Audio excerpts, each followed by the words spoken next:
होता माझा भीमराव लय दिलदार, तुला फुकट दिलंय सार सार. कारण माझा भीमराव एवढा दिलदार होता, फुकट दिलंय सार.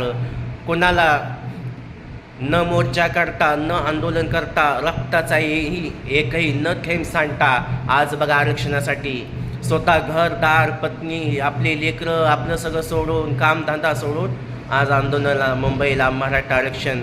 आज बघा मराठी लोक किती लढत आहेत, तरी पण आरक्षण सरकार निर्णय घेत नाही. पण माझा बाबासाहेब या देशाला, अख्ख्या जगाला, अख्ख्या भारताला एकटा होता आणि सगळ्याशी लढणारा होता. मंत्रिपदाचा राजीनामा दिला कारण आरक्षण नाही.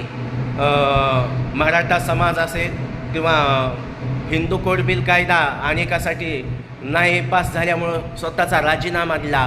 पण माझा बाबासाहेब एकटा लढला आणि आयुष्यभर त्यांनी सगळ्याला एका विचारानं आणलं. असं का माझ्या बाबासाहेबाचं करावं तितकं कौतुक कमी आहे.